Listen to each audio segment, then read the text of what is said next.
E aí pessoal, vamos para mais um vídeo rapidinho aqui. Dessa vez eu vou mostrar como é que eu fiz uma IA bem simples, tá? Basicamente a IA segue o jogador aqui. Até antes de mostrar o código, eu vou mostrar aqui como é que está funcionando. Uma IA bem simples, que ele basicamente ele vai vindo atrás do jogador e não... Só que não, por enquanto eu não programei nada aqui na colisão dos dois, né? Então, basicamente ele só vai atrás. Uma IA bem simples, tá? Mas lembrando que no Nintendinho ele não tem tantos recursos disponíveis, né? Então, geralmente a IA mesmo é simples. Se vocês pegarem os jogos do Super Mario, é basicamente os Goombas e os Koopas andando em linha reta, no máximo pulando, né? Ou os Hammer Bros jogando do martelo. E é isso. Então, realmente a gente não tem muitos exemplos de IA elaborada. Para começar, é um bom exemplo. Eu vou mostrar para vocês como é que eu fiz no código então. Então, para começar, aqui nas variáveis, eu coloquei novas variáveis aqui para o inimigo. A exemplo do que a gente tem para o jogador, agora a gente vai ter também tem uma variável que NMX, que vai armazenar a posição no eixo X do inimigo. Mesma coisa para o eixo Y, também vamos ter uma variável que vai controlar. E qual que é a direção que o inimigo está virado, né? 0 está virado para a direita e 1 para a esquerda. Uma outra variável controlando se ele está se movimentando ou não. Aqui no caso é para controlar a velocidade que o inimigo vai se mover pela tela. E aqui basicamente vai contar aqui a animação, né? Vai controlar aquela animação da velocidade dos pés. E aqui em qual frame que a gente está. Basicamente, eu também vou colocar aqui a cada 8 frames os pés do inimigo vão se mexer, para dar aquele mesmo exemplo de movimentação que tem no jogador. Um outro ajuste que eu fiz foi criar uma nova paleta de cores. No caso aqui, a paleta número 1 vai ser do inimigo. Então, como vocês viram, eu só reaproveitei os sprites do jogador, coloquei uma paleta de cores diferente no inimigo, tá? Para reaproveitar ali e não precisar perder tempo ainda em desenhar um inimigo diferente, tá? Pro nosso exemplo aqui, já vai servir bem. Seguindo aqui para ppu.asm, outra coisa que eu fiz foi mudar aqui a comparação para 8. Nos exemplos anteriores, aqui estava usando 4, eu só tinha uma paleta de sprites para o jogador. Agora, como eu adicionei uma segunda paleta, então são 8 cores novas, então mais 8 bytes que ele vai armazenar na memória.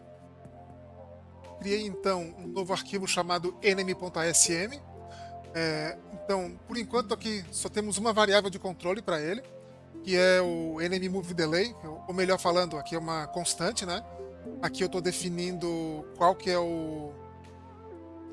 a velocidade dele. Então, logo no começo aqui também eu tenho uma comparação, né? Aqui nessa rotina aqui de update enemy, ele vai comparar a posição do inimigo e do jogador no eixo X. Se não forem iguais, ele vai pular para o enemies chasing, tá? Caso aqui seja igual, ele vai comparar no eixo Y, tá? E aí, caso seja igual, ou seja, se tanto no eixo X como no eixo Y for igual, ele vai pular para essa instrução aqui, enemy stopped. E aí ele vai parar junto com o player. Agora então chegamos na rotina enemies chasing, que é o núcleo da nossa IA simples aqui. Então, basicamente, qual que é a ideia? Quando ele entrar nessa rotina aqui, ele vai setar 1 na variável enemy moving, basicamente sinalizando que o inimigo ainda está se movimentando, e vai incrementar aqui o enemy move counter, ou seja, ele vai ficar contando mais um frame desde o último passo que o inimigo deu. É importante dizer que quanto menor aquela variável que colocamos aqui no começo, mais rápido ele vai se mover, porque ele vai precisar de menos frames para começar a dar um passo, né? Ou seja, aqui eu estou esperando 3 frames, basicamente é isso. A gente está usando aqui uma técnica bem usada no Nintendinho, tá? Que é utilizar os frames como um temporizador. Então, beleza, voltando aqui para a rotina, ele está ele vai incrementar aqui o enemy move counter, e vai comparar com enemy move delay, que é essa variável que eu expliquei agora para vocês, né? Que quanto maior o valor dela, mais lento ele vai se mover, porque ele vai esperar mais frames, né? E aqui é o seguinte, o BCC o que ele faz? Ele vai pular para update enemy done enquanto esse valor for menor. Ou seja, eu configurei como 3 lá, né? Enquanto for 1 ou 2, ele pula para o update enemy done. Ou seja, ele só tem o RTS aqui, ele vai voltar para a parte do código que chamou a rotina. E não vai fazer o movimento.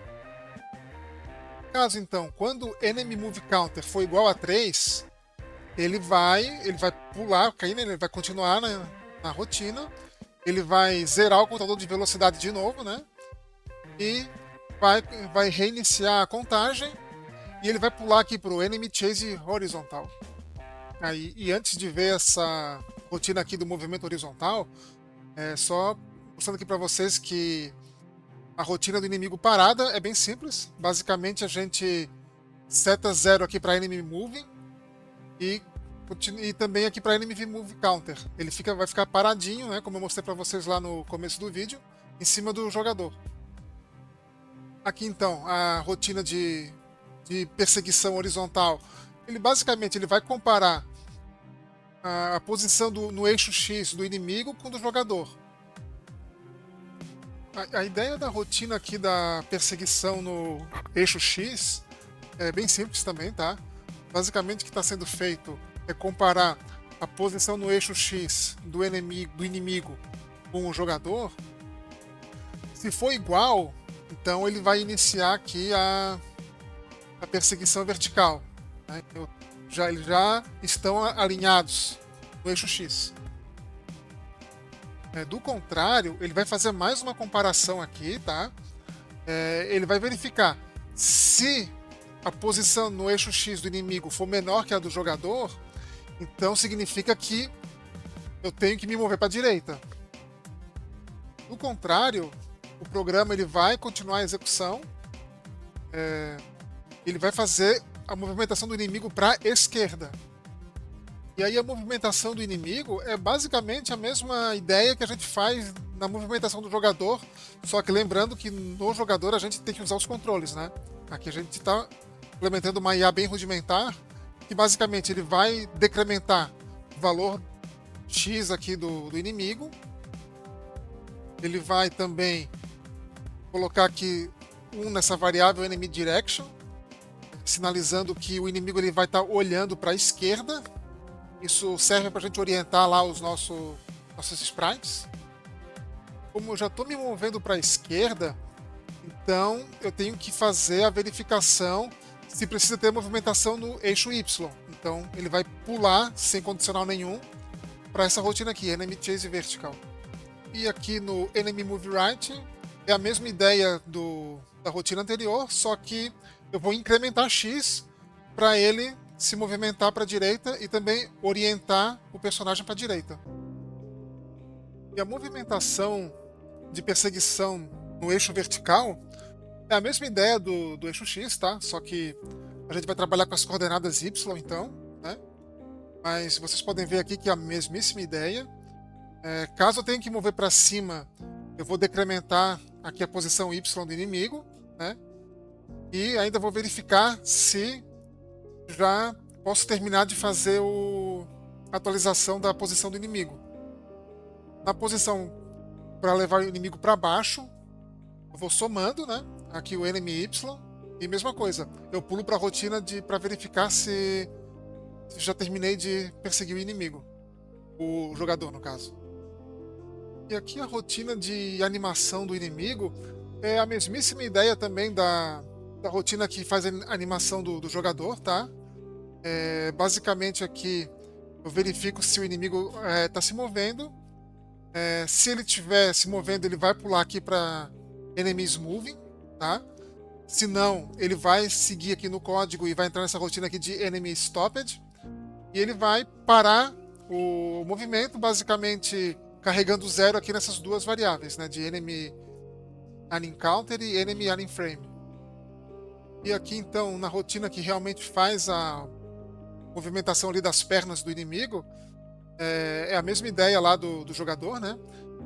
Eu vou fazer a animação a cada 8 frames, tá? Eu coloquei aqui no fixo aqui no código. Então ele vai ver, enquanto não for 8, ele vai pular para essa rotina aqui de Enemy Animation Done. Do contrário, quando chegar em 8, ele vai zerar novamente a variável aqui, Enemy Animation Counter. Ele vai incrementar aqui o frame, né? Ele vai para o próximo frame. Ele vai carregar o frame atual aqui, vai comparar, né, se é o primeiro ou o segundo frame.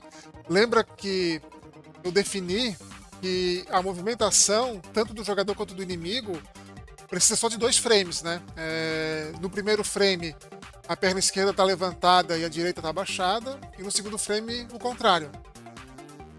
E aqui eu só garanto que quando ele passa do último frame, ele zera aqui qual que é o frame de animação que eu tô. E aqui, basicamente, é onde faz a atualização dos sprites do inimigo, tá? Lembrando que do jogador, a gente já colocou ele na OAM, setando ele na posição 0200 até a 0223, é onde estão os sprites do jogador.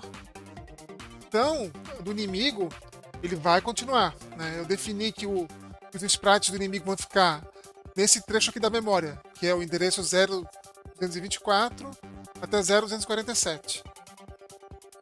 Então agora a gente chegou na rotina de atualização dos sprites do inimigo, né? Lembrem que cada sprite ele tem quatro parâmetros, né? Que é a coordenada Y, o número do tile que a gente está usando lá da CHR-ROM, os atributos, né? Tipo qual paleta, qual que é o índice da paleta, né? Para definir a cor, se tem flip, se é horizontal, flip vertical, né? E a posição X. E qual que é a sacada interessante aqui dessa rotina? Lembra que eu falei que vou começar escrevendo o primeiro sprite do inimigo endereço 224? Percebam que aqui tem um vírgula-x, né? E qual que é a ideia? O primeiro sprite, então, ele vai ter a informação da coordenada Y no endereço 224. No endereço 225 vai ter a informação de qual que é o tile, né? Na 226 vai ter a informação de qual que é o atributo do personagem, no caso paleta, né? Flip, etc. E na posição 227 ele vai trazer a posição X do sprite. Esse vírgula X aqui é uma sacada legal do assembly, tá? Porque é o seguinte, como eu sei que eu sempre vou ter que andar de 4 em 4, eu basicamente vai fazer assim, ó. Quando chegar na quinta iteração, ou seja, eu vou começar o segundo sprite, ele vai pegar aqui 224, ele vai somar com o próximo valor que é 4, né? Lembra que começa do 0. 0, 1, 2, 3. Aí fecha o primeiro sprite, aí ele vai começar o próximo sprite, aqui quando o x for 4, aqui vai dar então 224 mais 4, 228. Aí é onde começa a gravar na OAM Shadow o segundo sprite. E assim por diante. Aí é por isso que aqui no final da rotina tem esses 4 incrementos X aqui. Ele vai realmente somar mais 4 no X para eu poder fazer aquela jogadinha ali de somar com o endereço da memória. E aqui finalmente ele vai comparar se eu já peguei os 9 sprites do inimigo, né? Enquanto eu não pegar os 9 sprites, ele vai repetir todo esse loop aqui que a gente acabou de ver. Senão ele vai pular para a rotina de animação dos tiles. E no caso aqui, essa rotina aqui de Animation Tiles, ela segue o mesmo exemplo do jogador, tá? Ele vai, no frame 1, ele vai usar um conjunto aqui de sprites de movimentação, e em outro frame ele vai usar outro conjunto. E é isso que no fim dá aquela sensação de movimento. E lá no main.asm eu basicamente só adicionei aqui um trecho aqui para inicializar o inimigo, né? Aqui eu defini aonde que ele vai começar na tela. E aqui também zerei as variáveis, né, que eu criei para ele. E aqui eu já pulo para a rotina de animação do sprite. Aí, uma curiosidade aqui, pessoal, é que se vocês quiserem debug, entender como é que as variáveis aqui estão se comportando, e eu coloquei só 4 para mostrar para vocês. Eu vim aqui em debug e watch window. Então aqui consigo definir quais as variáveis que eu estou querendo ver os valores em tempo real, né? Então eu venho aqui no emulador e começo a mexer e percebo como os movimentos aqui, ou melhor, os números, eles vão incrementando e decrementando conforme a posição, tanto do personagem como do inimigo. Isso aqui é bem útil quando for debugar o código, quando vocês quiserem entender por que alguma coisa não funcionou do jeito que vocês estavam querendo, ou simplesmente entender melhor alguma rotina, né? Então, esse aqui é um recurso bem interessante do debug, tá? Bom, pessoal, e pro vídeo de hoje, então, era isso, tá? Ainda faltou eu também aqui configurar a colisão do inimigo, ver que ele é trapaceiro, ele tá passando das cercas aqui, né? Mas vamos um passo por vez. Beleza, então, pessoal, se ficou alguma dúvida aí, é só botar nos comentários aí que a gente resolve assim que for possível. Um abraço.